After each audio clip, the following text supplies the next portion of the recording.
विधानसभा उपचुनाव में पहुंचे कांग्रेस प्रदेश अध्यक्ष ने कहा कि भाजपा अपनी सत्ता का दुरुपयोग कर रही है। आपको बता दें कि कांग्रेस के प्रदेश अध्यक्ष करण महारा रुड़की पहुंचे, जहां उन्होंने एक प्रेस वार्ता का आयोजन किया। बताया कि मंगलौर कांग्रेस उपचुनाव में विधानसभा क्षेत्र को कांग्रेस कई जोन में विभाजित कर रही है। प्रत्येक जोन की जिम्मेदारी प्रदेश के अलग अलग कांग्रेस विधायकों को दी जाएगी। इसके साथ ही प्रत्येक 10 बूथ पर एक पदाधिकारी की नियुक्ति की जाएगी। उक्त बात कांग्रेस प्रदेश अध्यक्ष करण महारा ने पत्रकार वार्ता के दौरान कही। इसके साथ ही भाजपा पर सत्ता के दुरुपयोग का आरोप भी लगाया। कांग्रेस प्रदेश अध्यक्ष करण महारा ने कहा कि कांग्रेस का एक नेता और कार्यकर्ता मंगलौर में तन मन से पार्टी प्रत्याशी की जीत के लिए कार्य कर रहा है। वहीं पार्टी ने भी क्षेत्र को अलग अलग जोन में विभाजित किया है, जिसकी जिम्मेदारी जिले के एवं जिले से बाहर के विधायकों को दी जाएगी। इसके साथ ही एक पदाधिकारी को 10 बूथ की जिम्मेदारी दी जाएगी। इसके साथ ही उन्होंने आरोप लगाया कि भाजपा उपचुनाव में सत्ता बल का दुरुपयोग कर रही है। क्षेत्र के ग्राम प्रधानों को धमकाया जा रहा है ताकि वह उनके पक्ष में कार्य करें।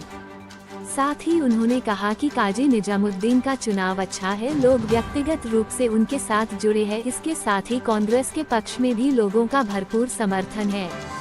कहा कि पिछले चुनावों में मंगलौर में कांग्रेस का वोट बढ़ा है, अब फिर से पार्टी को इसका लाभ मिलेगा।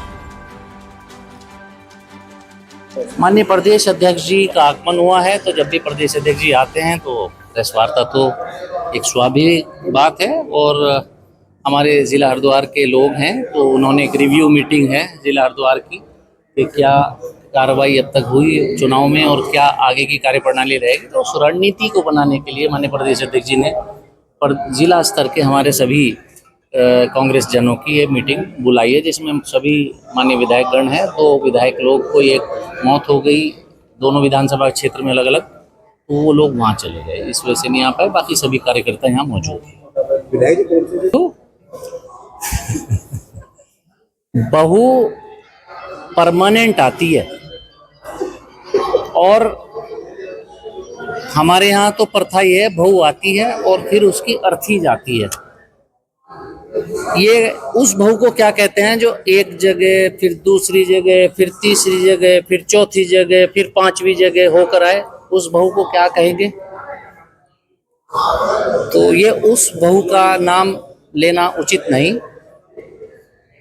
ये तो लिव इन रिलेशनशिप कहलाता है, जो आज यहाँ 10 दिन 20 दिन रह लिए, अगले दिन 10 दिन 20 दिन रह लिए, 10 जुलाई तक वो यहाँ हैं, 10 जुलाई के बाद यहाँ नहीं रहेंगे। इसको बहू नहीं, रिलेशनशिप, लिव इन रिलेशनशिप बोलते हैं। लिव इन रिलेशनशिप में वो यहाँ आए हैं और लिव इन के बाद फिर नहीं रहेंगे। ये तो इंग्लिश।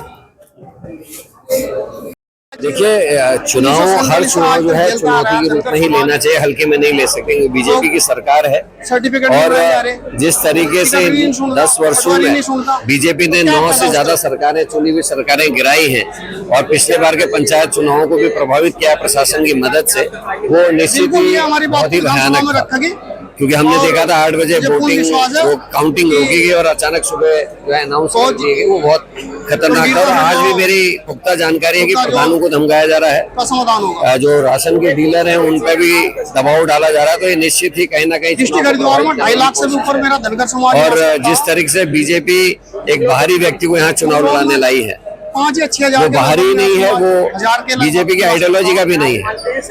और बिल्कुल जो 5 राज्यों में लगभग वो चुनाव लड़ चुके हैं, जो मेरी जानकारी है, लोकदल के विधायक रहे। और इस बार जब हरियाणा की बीजेपी ने उसको लेने से मना कर दिया, तो गौतम साहब उनको उत्तराखंड लाके सीधे चुनाव लड़ाने की बात कर रहे हैं। तो चुनाव को हम गंभीरता से ले रहे हैं, लोग चुनाव को पूरी गंभीरता से ले रहे हैं। और ये जातिवाद पे, धर्म पे इत्यादि पे चुनाव लड़ने की जो कोशिश भारतीय जनता पार्टी की, उसको हम कामयाब नहीं। पूछिए है कि हरियाणा के जिस इलाके से लोकदल के विधायक थे, उसको आपने कहाँ पहुंचाया, नहीं तो वहाँ गुमशुदगी के पोस्टर क्यों लगे? चुनाव है और बसपा से पिछले बार हमारा मुकाबला रहा था और बहुत नजदीकी मुकाबला था। निश्चित सी चैलेंज है, लेकिन जिस तरीके से एक चेंज आया है वोटिंग बिहेवियर में, क्योंकि लोग अब उकता गए हैं चीजों से, लोग महंगाई से परेशान हैं, बेरोजगारी से परेशान हैं, और जिस तरीके से जाति धर्म के झगड़े इस देश में हो रहे, गंगा जमनी तहजीब को तहस नहस करने की कोशिश बीजेपी और मोदी सरकार ने की है, तो उससे लोग उकता गए हैं। और अब एक सूत्री कार्यक्रम है कि संविधान को बचाने के लिए, गंगा जमनी तहजीब को बचाने के लिए, अपने बच्चों के आने वाले भविष्य को सुधारने के लिए सभी लोग कांग्रेस की ओर आशा भरी नजरों से देख रहे हैं और कांग्रेस को वोट करना चाहते हैं। चुनाव तो है ही।